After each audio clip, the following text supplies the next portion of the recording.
Hello, kidney warriors. James here from Dadvice TV, your online kidney health coach, and this is Dadvice TV Live. Now, for those of you that are new, great to have you here. Make sure you subscribe to Dadvice TV on YouTube. We've got lots of great videos here to help you, and we bring in all sorts of great and amazing co-hosts like the one we have today. Now, if you are new, let me quickly introduce myself. My name is James. I'm a kidney warrior, and I like to say I like kicking kidney disease to the curb by living a healthier lifestyle. Now, right now, across the United States, oh my goodness, the temperatures are soaring, the humidity, the heat. Oh, I went outside yesterday. I went outside today. I could not stand it. But it is important, especially for those of us with kidney disease. We got to stay hydrated, and no one wants to be super hot. So we're going to talk tonight about how you can stay cool in all this summer heat.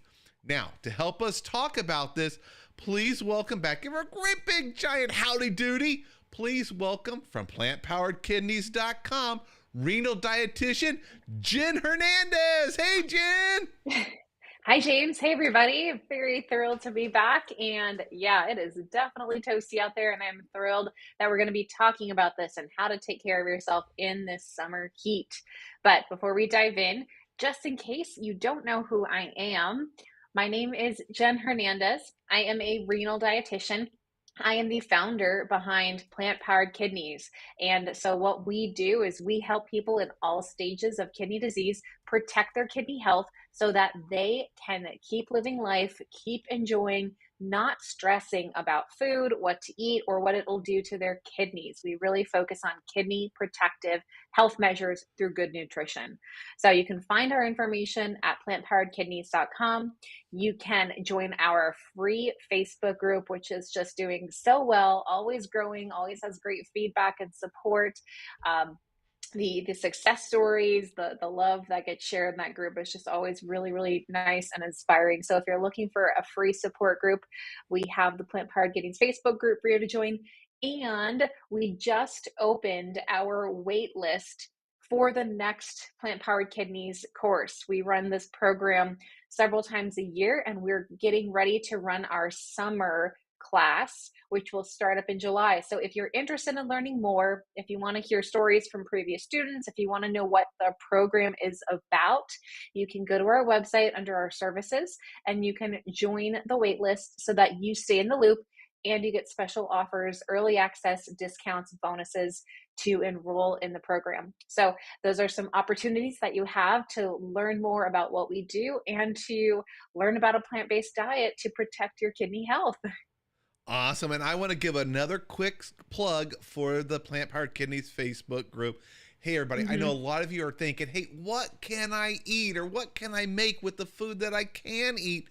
That is a fantastic resource to see what other people are doing. People post amazing photos of these healthy, kidney-friendly meals, and you can make adjustments for your own needs, but lots of ideas, lots of creativity. And I'll tell you, don't go there hungry. So many delicious things to look at. And we got a lot of people telling us, hey, where they're from. We got New Jersey, Maryland, Southwest Missouri, South Texas. Oh my goodness, it must be hot in South Texas. Tallahassee, Florida.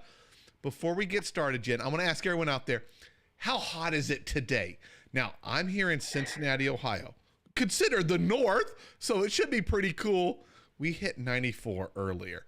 And the humidity, it is unbearable for me. So we're going to go ahead and get started, but let us know, how hot is it where you're at? I am curious. And what are you doing to stay cool? Let's share some ideas while we find out all sorts of great things from Jen here. All right, Jen, go ahead and take it away. Yeah, so I mean, this heat, this is definitely something that can be quite a struggle. And with kidney disease, there are two sides to fluid balance, really, when it comes to managing your fluids, because there are some people that need to drink a ton of water. You know, James, we've talked about it. You hold up your water bottle and show, yeah, that you've got a lot of water to drink. So there's a big group out there that need to drink more water to protect their kidney health, make sure that they're continuing to flush and use the kidneys. So you have a fluid goal per se. Now, there's another group that have maybe late stage kidney disease or are on dialysis, and they need to limit their fluids. So this is something they need to be careful of. They can't drink too much. So you might be on what's typically called a fluid restriction.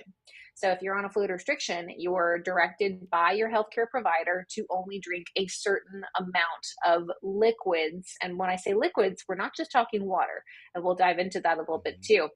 But you want to limit to a certain amount of liquids per day to protect your kidney function. So both of these, I always think of like the sides of the coin because they're very opposite. One is to drink a lot more and one is to be careful and drink less. But the end result is still to protect the kidneys. It all depends on where your kidney function is at and how everything else is kind of being handled with your kidney health. So for one, we're looking at drinking more water. We're looking at typically the earlier stages of CKD where you do need to drink more water. And with the heat, that can make it a little bit easier because we're more motivated to drink. Certainly. Right? So it's not always such a challenge to have more water or to enjoy more water. There might be questions about the other types of drinks, which we've definitely talked about, the drinks that are okay or the drinks that are not so okay. And that would be something to consider as well. But usually we're not going to be focusing too much on that. So we're going to talk mostly tonight for the people who are in later stages, the people who are maybe on dialysis, the people who have a fluid restriction, because oh man, is it going to be a struggle right now? And I see people chiming in 85, 97, Wait, wait, 80s. wait. 100, but our record so far, Abby, 101. Oof. Yeah, yeah, it's toasty out there. And this and I think, well, I was actually talking with a client earlier today and they were telling me that it was actually pretty chilly where they were at. There it was unseasonably chilly, which I was very jealous, like sitting here like, oh, okay, well.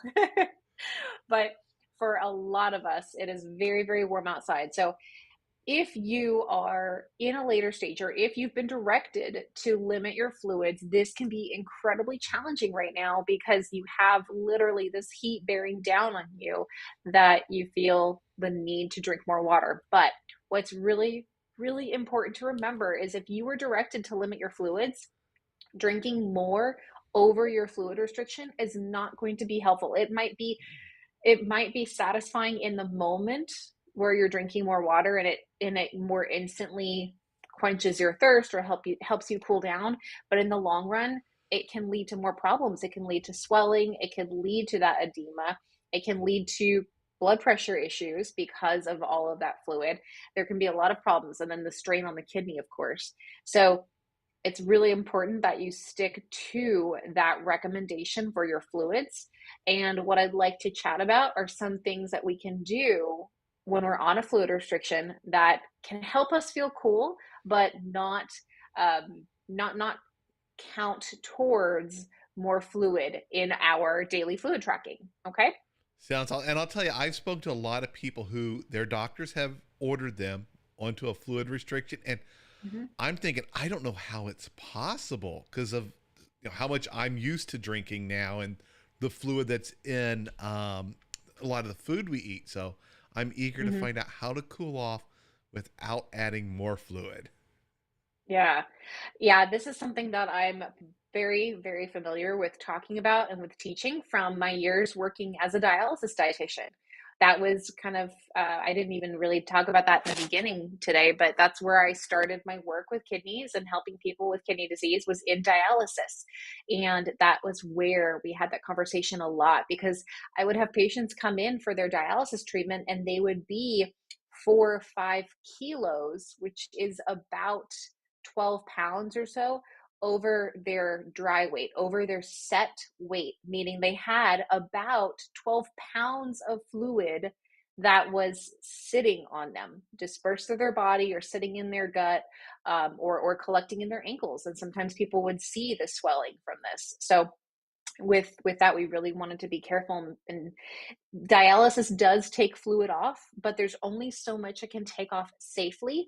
And if we try pushing and taking off too much at one point in time, it's really hard on the heart, it's really hard on the body. And when people talk about feeling tired after dialysis, that's one of the things that we kind of consider is, are you getting too much fluid taken off? Because even though we can remove a certain amount of fluid, it doesn't mean that it's safe or that it's something that we should get into a practice of. So just if you have had a treatment where you've had 4 or 5 kilos taken off and you're like, oh, it's fine, I've done it before and I can do it again. Your body doesn't always see it that way. And it can be really, really tough. So one of the things that I love to recommend is packing a cooler in the car. If you are going to be out and about, if you're going to be traveling, get in the habit of having even just like a lunch pail size cooler, or one of those bigger lunch boxes, and have it filled with some water, some ice, maybe some of those ice packs. And then the trick is to put some older t-shirts or maybe some smaller towels in there, and get them in there soaked in the water, in that cold water. Make sure your cooler has a good seal, or you have it secure in your car, secure in your location. And then you can take out those ice cold towels, those ice cold t-shirts, you can wring them out and you can use them on your body to give you instant cooling feel. And not only is it the temperature right away that feels cold when you put it over your head, when you put it on your shoulders, on the back of your neck, but also when you lift it off, it's that liquid that then evaporates from the breeze, just from the air, that's more cooling, that is going to be feeling on your skin rather than putting the water in your body. Yeah, those are great with my kids when they're out doing Mm-hmm. soccer and things like that. We Exactly. have these cloths. They're really cheap. Found them at like Five Below. You Mm-hmm. just get them wet, wring them out, keep them in a cooler, throw them on their neck, and they cool down so quickly, and they last so long. Yeah, they do. There are some that are specifically made for this purpose. The brand name one that comes to mind right away is the chili towel. And I can't remember if it's like the type of fabric they use or something, but it actually stays colder longer. So if you work outside or if you're just outdoors frequently and you're struggling with this, that might be something. And they're more pricey than like just a regular hand towel or something, but it might be worth paying a few extra bucks for if it's going to last you longer when you're going to be outside longer. So that would be something I would say to strongly consider, especially if you are a person who likes to be outside a lot. And if you don't want to give that up, or if you can't give that up. Yeah, I tell you, if I should find where those are. I've packed all of those. I could have used those today because I was going out for a walk earlier, and I got to the mailbox. I'm like, oh my goodness, it's just too hot. I'm going back in. Yeah, same here. Same here. I was just telling you before we started our live, I typically do my walk in the morning when it's cooler, but then this morning I had some work and clients to see. I couldn't do it. So then I was like, oh, I'll just go right after my lunch. And oh my gosh, did I regret that instantly walking outside. And I did it. I didn't go as far as I typically would, because man, that heat, it hits. So I definitely could have used a towel for sure. Now we do have a question right here. We mentioned earlier about drinking. Is there Mhm. any concern about drinking really cold ice water? Betty asked that. Um, I mean, I guess my question would be like, what exactly, or what kind of concern are we thinking of? Because like there's not typically going to be a concern. You might like have a little bit of a stomach ache if you chug a lot of water, a lot of ice cold water. You might get that brain freeze. You might hurt your teeth if you have teeth sensitivity cold. But as far as like nutritional dangers, that's not going to be something that's not a concern.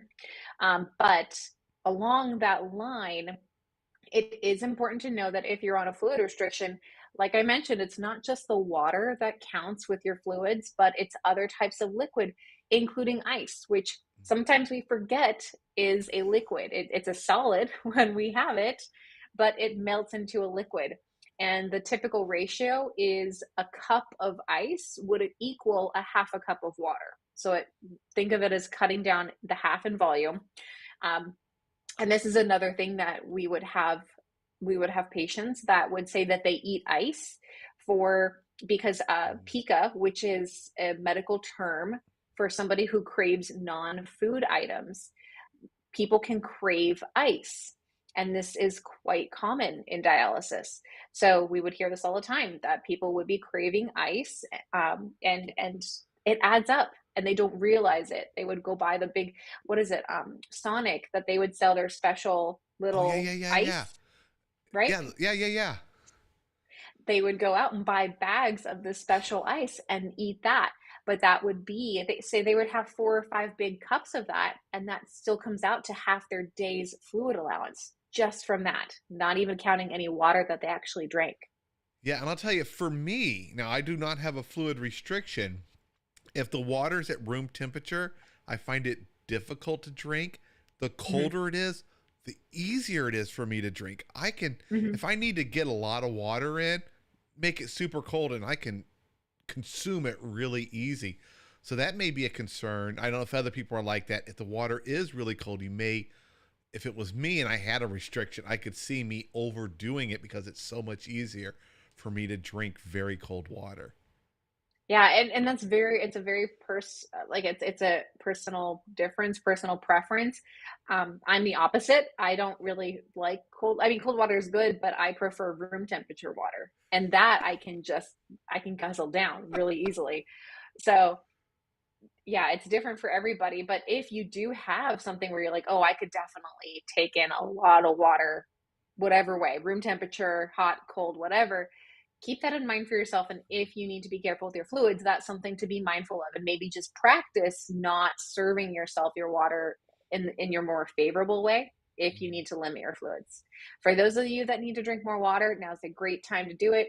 Make sure you're drinking water consistently through the day, and that you're not doing all of a sudden, I mean, Oh, I have my big water bottle here. I'm not just going to down my whole water bottle in one sitting and then go hours without drinking. You really want to space it evenly throughout the day, because your body always does need water.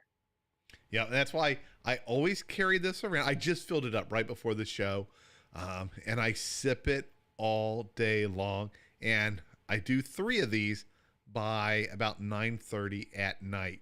I probably need to stop doing it a little earlier because I still get up a couple times at night to get rid of this. Oh, wait Yeah, a minute. I got to share a comment that just came in. I saw Nicole that too. Fox, she is in Las Vegas. Awesome city. I love it. Haven't been there in forever. And she prefers room temperature water. But wait a minute. The current temperature for her, 109 degrees. I hope, Nicole, you are not on a fluid restriction because, woo, that could be tough being outside at that temperature and staying cool. Yeah, absolutely. Yeah, so we covered a few things right there about being careful about your fluid, about your water. And another one for staying cool is using other type. Well, for one, I'm just going to say a couple of the obvious ones. If you can get out of the heat, get out of the heat. Do not sit in the sun. Do not sit outside when it is extremely hot. If you're struggling, go inside if you can and cool down. Give yourself time to kind of readjust and get out of that heat. Give your body some time to, in a sense, it's kind of resting. It's not feeling this higher heat, and it's not dealing with it. So if you can, please try to do that. And I do want to say that because it does sound obvious, but some people are thinking, oh, well, I've got to go outside for, to garden or something, which is great. But if you're doing it under immense heat and it's causing a lot of pain in a sense, or just uncomfortable feeling or stress, go inside for a little bit. Give yourself a break. Try shifting to an earlier morning time or an evening time when the sun is not out and about and just hovering over us. I think that is really helpful. Yeah, as a I did see kid, it. yeah, as a kid, I used to be out all the time, band practice in the heat, and we used to Hmm. have people passing out. Which comment did Hmm. you see? The one about the smoothie. Yes, Michelle. Yes, yes.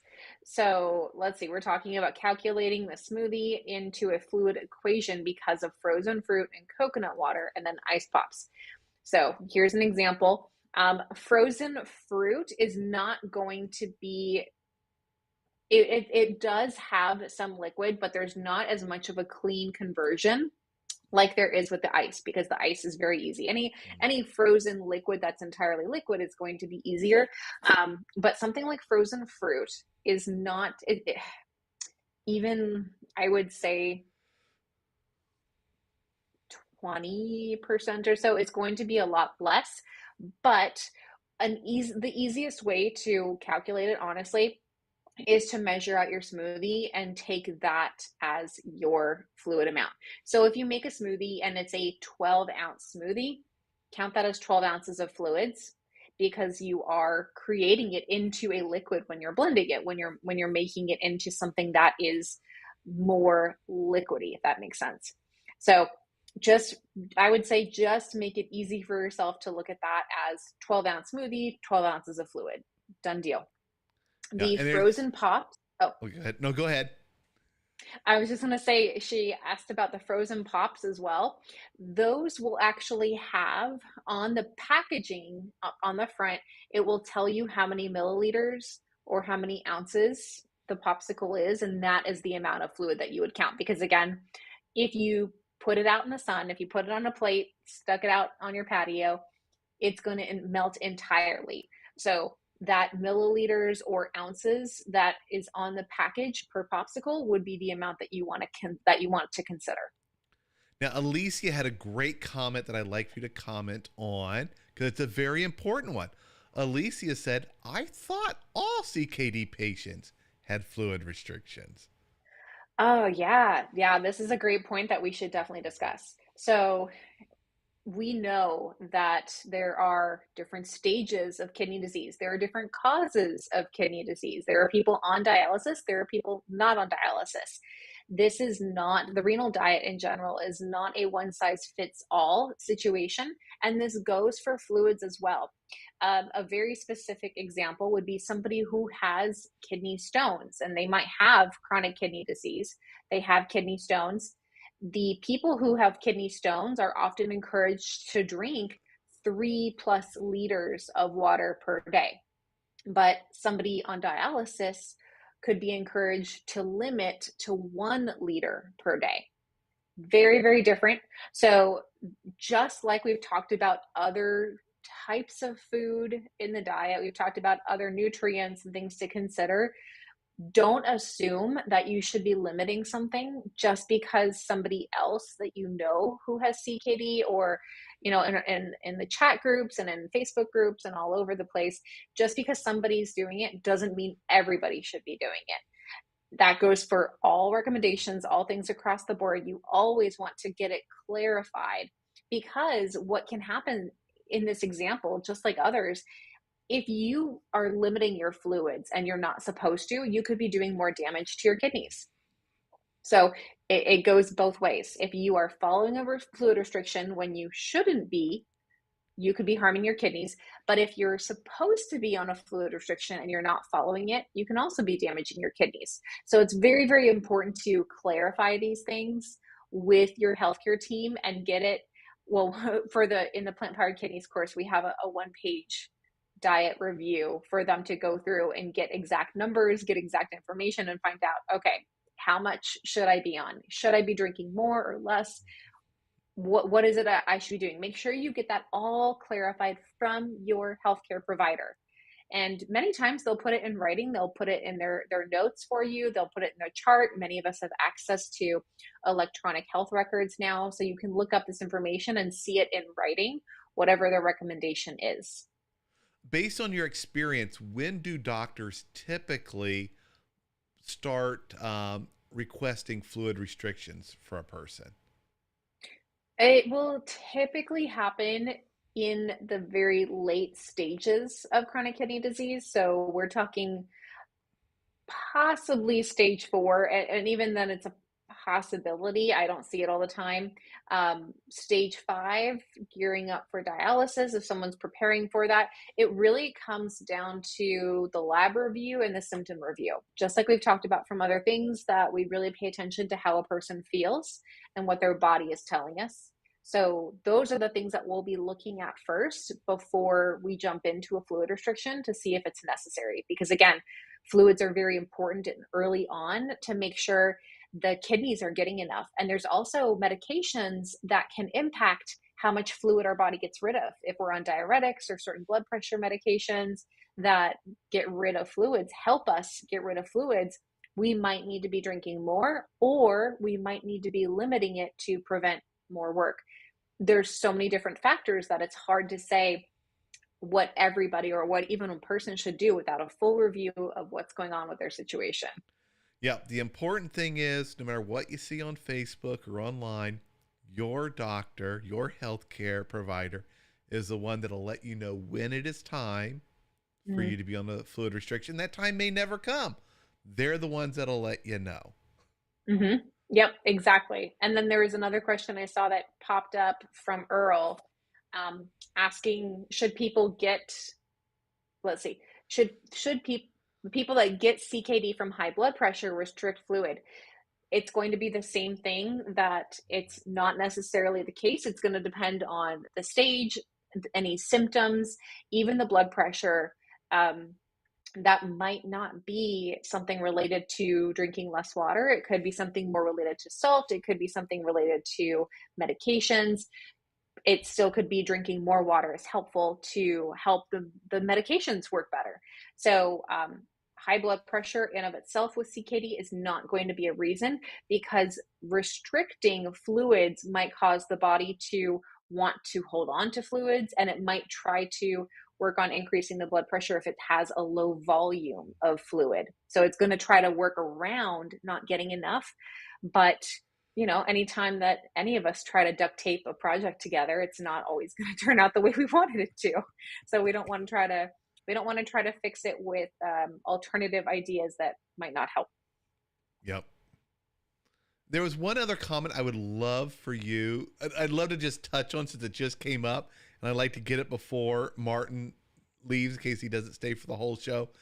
Martin says, I'm stage 2. Doctor says I can eat and drink anything. I have problems with that, because anything means going to McDonald's and being unhealthy and lots of processed food and sodium and not being healthy. What would be your comment to someone who's stage 2, which is extremely early? It is. They technically can still eat a lot, but they shouldn't be eating unhealthy. Yeah, the idea of eating anything, I'm right there with you, James. I think a lot of people kind of get this idea of, I really can go out and I can have whatever and do whatever and it's going to be fine. But the earlier stages, and this is what we cover so much with the course because we focus on early stages with PPK, is that the early stages 1 through 3 are like, think of it as like an area of opportunity. Think of it as, for people who work, if you have like a performance improvement plan and they're like, you know what, it could be better. This is kind of that situation where it's like, okay, everything's fine, but we have a lot of opportunities to make it better instead of waiting for things to get worse. And that's, unfortunately, I've just heard this from so many people where in early stages, they thought, oh, I could eat anything and it was fine. And I didn't have to pay attention to what was going on. And then flash forward to a few months or a year later, and all of a sudden the kidney function drops and the doctor goes, what have you been doing? And it's like, well, I've just been doing the normal stuff. Like you said, I could do whatever. I didn't need to make any changes. And so it gets really confusing and frustrating. And that's one of the biggest regrets I hear from people, is saying that they wish that they made changes sooner to prevent what happened later. So that's kind of what, but I mean, it's all within context. And maybe, who is it that would say Martin? Maybe Martin is eating a really solid, healthy diet and taking care of everything. And maybe that's a situation of, keep doing what you're doing. But I will say it's not always that from what I've seen working with clients over these past 10 years. So, um, I just kind of give pause. I give pause to it, and I would say just make sure at the end of the day that you do not feel like you're going to have regrets, or not just the end of the day, leading up to your next blood test result, or thinking, imagining what you're going to see with your next blood test results, and not wanting to feel regrets, not wanting to be like, if only I didn't eat da da da, if only I had more da da da, if only I did. That's what we don't want. We don't want you to be feeling like you should have done X, Y, and Z to have better lab results. Yeah, and if I could know what I know now and caught it early, like stage 2, oh my goodness, I could have slowed down the progression, maybe even paused it, Mm-hmm. and not had to go through what I had to go through when my kidneys failed. So for those of you that are early, stage 2, just a little bit of kidney problems, even stage 3, it's never too early to look at how you eat and how you live and focus on living healthier. It's going to give you a much better future, and future you is going to thank you for it. Yes, yes. We hear that all the time. People say that they're so glad that they took initiative. They took one of the clients I was talking with this morning, absolutely wonderful client, was just went on went on a bit of a soapbox along with me. We both were on this soapbox talking about how we just want more people to take initiative and do more early on, and it's just if if we can get more of that message out and encourage more people, and even for people who are later stages, if you share your story to say, don't follow my footsteps, just like you were saying, James, like, Mhm. if I had made these changes, and that's, I think, Oh, why Dadvice and the message that you get out is so powerful, because you're saying, like, don't do this, like, yeah. don't let it If I could have slide. taken Domino's off a speed dial, oh, that would have helped so much. All the sodium in that, all the fast Yeah. food trips to McDonald's, the way I ordered from Taco Bell, oh my goodness. Hmm. I ordered, I would go like, oh, you know what? $10 is about a meal. Let me get $10 on the dollar menu at Taco Bell. Oh my goodness, that was awful to do it that way. Yeah. Yeah, it's just crazy for us to think back to some of the things that we had done before, and to think now, like, making that kind of change could be really helpful and really powerful. And if we do that at any point, wherever you're at doing that, your future self will thank you. You'll be able to look at your future blood test results and say, oh, that's, from making changes. And no, blood test results are not always going to come back looking perfect. And chronic kidney disease is a chronic issue. This is not something that we're able to cure. And that's the science of it. But what we can do is make sure that we're taking care of everything within our power to manage it and to make it as best as possible, so that we don't have sudden emergent dialysis, and we don't have a complete kidney failure one day, and we can prevent as much as possible and do anything to say, hey, I've done everything I can, and I will continue to do everything I can. Yeah. So I got us a little sidetracked there, but I thought it was such a great question. I was like, oh, Yeah. I want to get it answered before he might, not we might not get to it at the very end. So thank you Hmm. very much for talking about that one. Well, it's a big passion of mine, just to encourage more of that proaction, that just being proactive. So Yep. absolutely. All right. So another thing that I wanted to cover, and again, it might seem obvious, but it's not always obvious, which is to be really careful with the salt in your diet. And this time of year, we're not thinking about too many of the traditional salty foods like soup. We think of soup being high in salt, it is, but it's not soup weather. So we're not worrying about that. But one of the things that I was just talking with someone earlier today about was bread and tortillas. And sandwiches are very common right now, and wraps or tacos or something like that. Those are very common foods that we have this time of year. but sodium is very high in bread, tortillas, rolls, and we don't always think about it because it's not something that's talked about all the time. And if you're having more salt in your diet, your body will automatically be craving more water because it wants to balance out this extra salt that's in there. Think of it like I use the reference of the Kool-Aid packet. You know, when you make Kool-Aid as a kid, you have your Kool-Aid packet and you have And a your certain amount of sugar. water. Well, yeah, the sugar. We're gonna ignore the sugar part. Okay. But you have your Kool-Aid packet and it says, for this packet, you want to add this much water. But, if you don't add enough water, it's going to be super concentrated. If you add too much water, it's going to be diluted. Your body sees that Kool-Aid, that sugar, or I'm sorry, now we're talking about sugar. The salt is like the Kool-Aid packet. And the body is like, okay, if I have this much salt, I'm going to need this much water to balance it out in the body. So your body will be craving more water if you have more salt in the diet. So that's just another layer of on top of the heat that you want to pay attention to some of those foods that we're eating during the summertime that are going to be high in salt. And speaking of summertime high sodium foods, oh my goodness, it took me forever to break the habit of when I eat watermelon. I absolutely love watermelon, salting it. And I don't mean just a little salt. Oh, cover it in a big, thick layer of salt. So delicious. And I did not realize back then just how much sodium I was Mm-hmm. consuming while eating what I thought was healthy. Hey, it's a watermelon. It's got fiber in it. Mm-hmm. It makes it healthy. But I was salting it because of just the way I was brought up.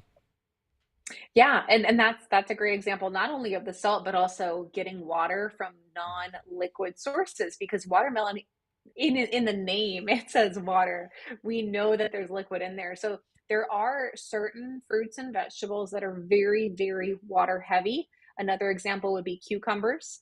And these do provide liquid, they do provide water for us. Again, not in the cleanest conversion, but they do provide more water. So if you're eating a lot of them, keep that in mind that that's contributing to more fluid for you as well. What if that's good or bad for you? Again, that depends on your situation, but very, very important to consider. And then if you're having the salt with the watermelon, you're taking in the salt, you're taking in the water, and the body says, great, you're giving me both. I'm just going to hold on to these until I can balance them all out.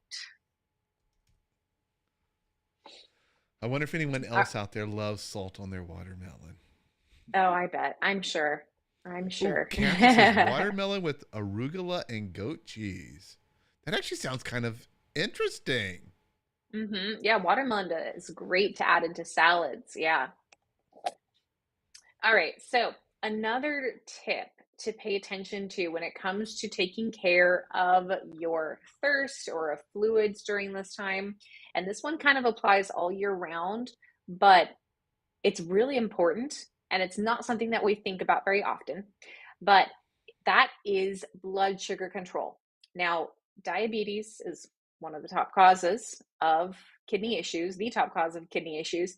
And with blood sugars, when they're uncontrolled, a symptom can be an increased level of thirst. So if you're feeling super thirsty, if you have blood sugar levels, this is something to pay attention to and to check your sugars and see what your body is telling you. This is typically over a longer period of time. It's not necessarily immediate that you're going to feel it. It can be, but this is something to pay attention to when you need to, when you have blood sugar issues and if you're experiencing thirst. And the heat, we could attribute it to the heat. We could be like, oh, it's just super hot outside, so I'm really thirsty. But if you need to check your blood sugars, if you have diabetes, even pre-diabetes, anything like that, it's very important to keep that in mind and talk with your healthcare team about that and let them know that you've been really thirsty, especially if you have blood sugar issues, and also don't let them let it slide of, oh, it's just the heat. Like, let's make sure we check into this. Let's make sure that it's not crazy high blood sugars, because that would be really, really bad. So check your blood sugars to make sure that your body is not giving you a symptom that's related to this other besides outside of the heat. Good one. All right, I'm also keeping an eye on the comments too. Yeah. Um, okay, so something that something that that people would tell me too when we were talking about fluid restrictions is they would say, "Oh, I've been outside and I sweat a lot, so I'm drinking more water to replace my sweat." Now, in theory, yes, that is the case, but people do not typically lose as much sweat as what they're replacing it with. So there are a lot of places in the world that you can sweat more with the humidity. I remember this was a big thing when I lived in Hawaii, that there was just a lot of humidity and people would say, "Oh, I'm drinking more water because I'm sweating so much." Yeah, but if again, probably drinking more than you're sweating out, and this is causing that imbalance. This is making it harder for the kidneys to do what they need to do. And it's not a matter of trying to sweat more to get rid of the fluid, because I mean, can you imagine the extra fluid coming Oh, off of our bodies at that rate? yeah. I It cannot makes imagine sweating 12 pounds. Yeah, exactly, exactly. So this is not a game that you will win. This is not a catch up that will ever happen. So we need to kind of disconnect, not at least maybe not disconnect, but um, really make sure you talk with your healthcare team if you are sweating a lot, because there may be a discussion about getting electrolyte replacements too if you really are sweating very much, because people who are like endurance athletes, they're triathletes who are outside running and swimming and lifting and doing all kinds of stuff, they may need to get electrolyte replacements too. But for the average person that is going out on a walk or sitting outside at the park or something, sweating from that type of activity is not going to justify an electrolyte replacement or excess water intake.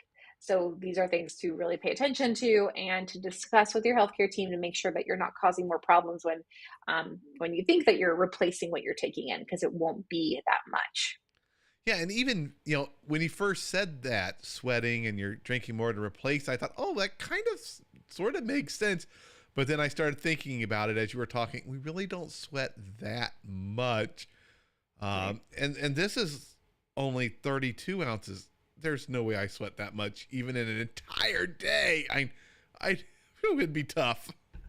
Exactly. Yeah. And in general, when we don't have a fluid restriction, for the majority of us, when we think about replacing our sweat loss, it's fine. Our kidneys, our body is going to handle any excess that we take in with urination and with getting rid of the extra fluid. So there's not going to be an issue there. But for the people that are struggling with keeping their kidneys safe by having a fluid restriction, taking in that extra fluid or trying to sweat out more, either way is not going to have the end result that you're looking for. There might be a little bit of a change, but ultimately it's going to come down to finding alternative ways to not drink as much liquid to protect the kidneys. Very good. This is so helpful. Every time we talk, I learn stuff. Good. I'm glad. I'm glad. And if others have questions too about fluids or anything along this topic, I'm more than happy to do the best I can to answer. But yeah, I feel like this is something that a lot of people with kidney disease, especially dialysis people, struggle with this time of year. And for those of you that are not on a fluid restriction, do what you can to not be on a fluid restriction and take care of your kidneys now, because nobody who is on a fluid restriction is saying, golly, it is so great that I can't drink enough water anymore because man, am I feeling great. Like, that's just not anything you're going to hear. People are not thrilled about fluid restrictions, and it's definitely tough. And we do have to count all types of fluid. We have to count the water. We have to count tea, coffee, juice, popsicles, even the smoothies we talked about, yogurt, jello, pudding, all of those kinds of liquidy things. The And the thing I used to and Susan here said she was snacking on frozen red grapes. There's probably a lot of fluid in those. There's some, but that can be a better alternative to the ice, because there's not as much liquid. So the frozen grapes are something that we would recommend for people that liked to chew on ice. We would say do frozen grapes instead. And another thing that's actually another layer of helping with thirst on top of that is if you can find, sometimes it's hard to find, but if you can find like the Jolly Rancher Jello or any of like the sour types of Jello packets, and you toss your frozen grapes with a little bit of this gelatin, then it will coat the grapes and give it a sour taste on the outside. And sour actually helps us with our salivary glands. Even right now, I'm thinking sour, and right? Exactly. I can feel it. It's Yeah. like my mouth's getting ready for it. Yeah. Another trick is to think about biting into a lemon. That's another one that can work really well. So if you have dry mouth, which kind of goes into another topic related to the fluid challenge that we have, which is dry mouth, a very, very common symptom that people with CKD have because of certain medications. So if you're experiencing dry mouth, imagine biting into a nice, juicy lemon, or thinking about that sour, just the sour jello of grapes, apparently. That works out too. But if we can get some sour flavors, some bitter flavors in, that can really help with the salivary glands. It can help ease the thirst because our body is basically helping us to, in a sense, rinse our mouth. And that can be really helpful. Yeah, and you're not adding more fluid. It's just kind of, and I don't know how the science works, It's but like I can feel recycling. it in my mouth. It's happening. Yeah. Yeah. It's very, very interesting. And then another one too, when it comes to that same idea of kind of giving a refresh to your mouth, is practicing good dental hygiene. And this is something that's actually, I don't feel talked enough about in the kidney world, but dental hygiene is incredibly important in protecting kidney health because our gums, our teeth, our dental stuff, this is all a potential risk factor for inflammation. So if we have gum disease or swelling or teeth issues like abscesses or anything like that, that's inflammation, and that can be really hard on the body and really hard on the kidneys. So taking care of your dental health, very, very helpful. Brushing your teeth, flossing, using mouth rinse, all of that can be really helpful to prevent dry mouth as well and to help keep your mouth feeling fresh. And there's even special mouth rinses that are targeted at preventing dry mouth. So there's a few brands that are out there now. The one that I'm the most familiar with is Biotene, which is a dry mouth rinse, and I think they have all different types of products now. Um, but you can get something like that, and then you can use that a few times during the day, rinse out your mouth to prevent the dry mouth, which then can help reduce that feeling of thirst. Yeah, I've seen that at the store. It's in a white bottle, and yeah. Mm-hmm. Yep, exactly. Okay, so we've got some of those controlled. Just so you all know, we actually have quite a few articles on plantpoweredkidneys.com about fluids, about fluid restrictions, about taking care during the summer for fluid restrictions. So if you're curious, I do have quite a few. I'm actually going through those right now to make sure that I cover some of the important things that I want to address with you all. Oh, and Oh, Alicia another says one. she has a CPAP machine and it dries her mouth out. I could see that happening. Yeah. Yeah, that is definitely something that can be happening. So maybe something with using a special mouthwash, the toothpaste, anything like that. If you do need to be careful with your fluids, that could be really, really important. Absolutely. Yeah, and we have a question here. We have a super chat, which means they've donated some money to help support Dadvice TV and cover the cost of streaming and all that. Um, this is a general kidney question. The person is a GFR of 40, so not too bad. Mhm. Um, and they're saying, should I limit my potato intake? All right. So a few questions that I would have. We can't just to forewarn you, I can't just say flat out yes or no because everybody's different. And some of the questions I would be asking is number one, how many potatoes are you eating? What do you typically have in your diet for potatoes? The other thing is, what are other sources of potassium? That's going to be the big thing with potatoes, is potassium. So what other sources of potassium are in your diet that you're having? And also kind of related to your potatoes, how much of a, think of it as how much of a portion of your whole potassium intake are potatoes counting towards. The third thing would be, do you need to be worrying about potassium? And that's really big, especially when you have a fairly decent amount of kidney function. Potassium restriction is probably one of the most common concerns that are overly fretted when it's not always the case. So that's something that I always encourage you to talk with your healthcare provider and verify, should you even be on a potassium restriction? Because 98% of Americans don't get enough potassium to begin with.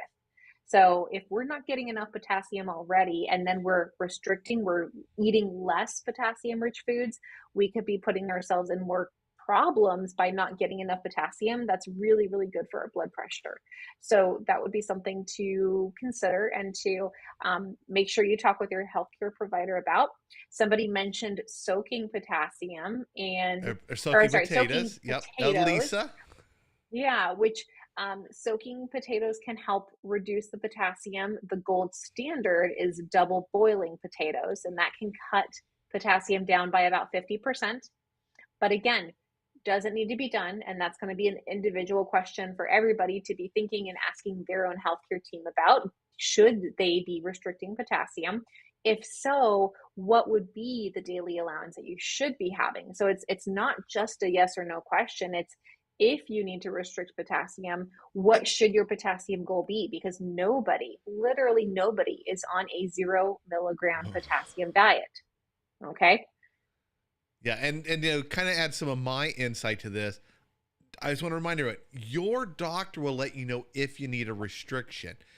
And, potassium is one of those ones, we go online, we're first diagnosed, and we see limit protein, potassium, sodium.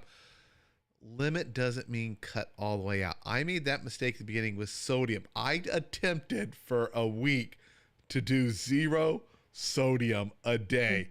And I started having problems tingling in my arms and my fingers.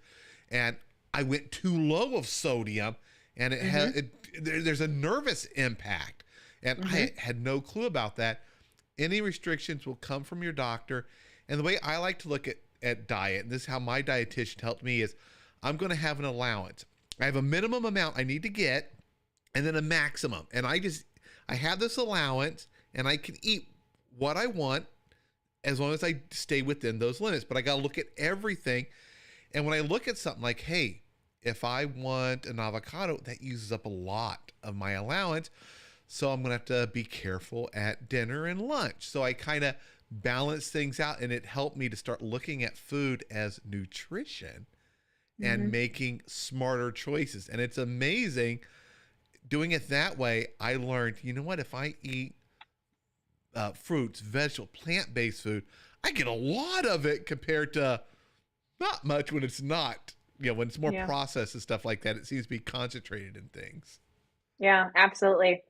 And there was a client that I was talking with not too long ago about struggling. They were struggling to eat enough potassium because they had high, and we weren't even shooting for the stars. It was just trying to get enough into the diet so that we would make sure they had enough potassium. So before we start thinking that we should be limiting or restricting, make sure that we see what we're doing in the first place. And one of the very first things I recommend for anybody is to do some food journaling, whether you use something like Chronometer, if you want to use something like MyFitnessPal, or whatever the case, pen and paper, if you want to get an idea and kind of calculate things that way. It will be really, really insightful for you and your healthcare team to see essentially it's like a baseline. We see where you're at then. And after that is when we can start to set goals and look at objectives or certain targets to make sure that you're getting the right amount. But checking to see what you're already getting in is going to be really, really helpful so that we know what you're doing. Same thing with fluids. With the topic for tonight is getting an idea how much How much are you drinking in a 24-hour period? And then many people will have a 24-hour urine analysis. How much volume of urine are you producing? Because you got to drink at least that much. You've got to replace the urine that you're producing because your body is getting rid of it. You've got to put more back in. So it's very, very important to be paying attention to these things and talking with your healthcare team to get clarified answers. And only your healthcare team will be the ones who can give you those exact specifications. Yeah, and then we have another super chat. Oh, thank you so much for these super chats. Question is, and we've talked about this in previous videos, what are your thoughts on whey protein powders and essential amino acid supplements? So for the protein powders, I would commonly recommend them for people on dialysis when they needed extra protein. It's not usually the first go-to. We talk about getting enough protein in the diet, but in many cases, people don't have as good of an appetite with dialysis. So we talk about supplementing and getting more nutrition in, specifically protein, because of the dialysis treatment itself. It takes out protein from the body. So we're looking at replacing some of it. So for people in dialysis, we have an article about protein supplements for dialysis specifically at plantpoweredkidneys.com because it's really specific to them. Because people in earlier stages or especially late stages will not benefit from a traditional protein supplement. Now, the amino acids, so the essential amino acids, we're looking in some cases, we're looking at more specifics to what's called a keto analog. Keto analogs are like a fraction, it's like a component of protein. It's just a part of protein. They get rid of part of the protein that the body, that the kidneys can't handle as well. It's considered a medical food. It is considered expensive. It is a pricey thing to do. And I highly advise that if you wanted to start a keto analog, that you work with a dietitian because there are calculations that need to be done to make sure you're getting the right dosing because it does count towards your protein. It sounds weird. It's not an entire protein, but it counts towards your protein. And then you have to factor in how much protein you need to protect your kidneys. There's a lot of balancing involved, and it's not a quick fix. It's not if I take this keto analog, everything's gonna be great. It's really about helping to prevent malnutrition. But if you take too much of it, it can be harder on the body, harder on the kidneys. So it's really tough. And I just really want to stress the importance of talking with your healthcare team before starting anything like that, because you don't want to do damage when you're trying to do so much to protect your kidneys. Yep. And we are coming up at the top of the hour. So I wanted to encourage everyone out there, go to plantpoweredkidneys.com, Jen's website, click on the blog link, and you can search. There's so many great articles in there.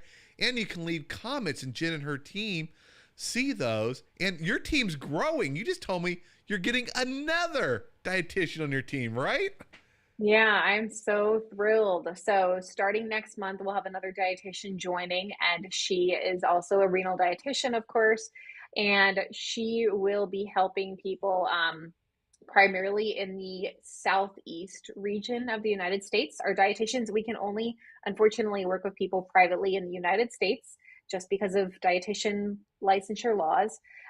But she will be, I believe she's based out of Tennessee, and she will be helping people through Tennessee, through Missouri, Louisiana, I believe Arkansas, or I think Arkansas. There's a few All those different hot resources. states. Yeah, right. So so we'll be having her. We still have Shelby, who has some availability. Amanda, I believe, is about booked up. You might be able to grab one of her last spots available, but I think she's pretty full right now. So we are helping more people, and I'm absolutely thrilled that we're growing the team and that we're getting more dietitians to help more people. It's just absolutely exciting. Yep. And the Plant Powered Kidneys course, which is outstanding, and I recommend it to anyone to help you have the tools to feel confident and better when you eat, not afraid of eating. How long is the registration for that open? Well, right now we have the wait list, and the wait list will be open for a few weeks as we're kind of getting people, if they're interested, they can learn more about the course. They can kind of get some emails and get to know a little bit more about our story. And then we will officially open doors in, looking at my calendar, we will open doors in about mid-July, but the people on our wait list will get early access and they'll get a discount. So that will be a really great opportunity if it's something to consider. There's no obligation by being on the wait list. It's just a matter of learning more about what's going on, what we have to offer, and if it's right for you.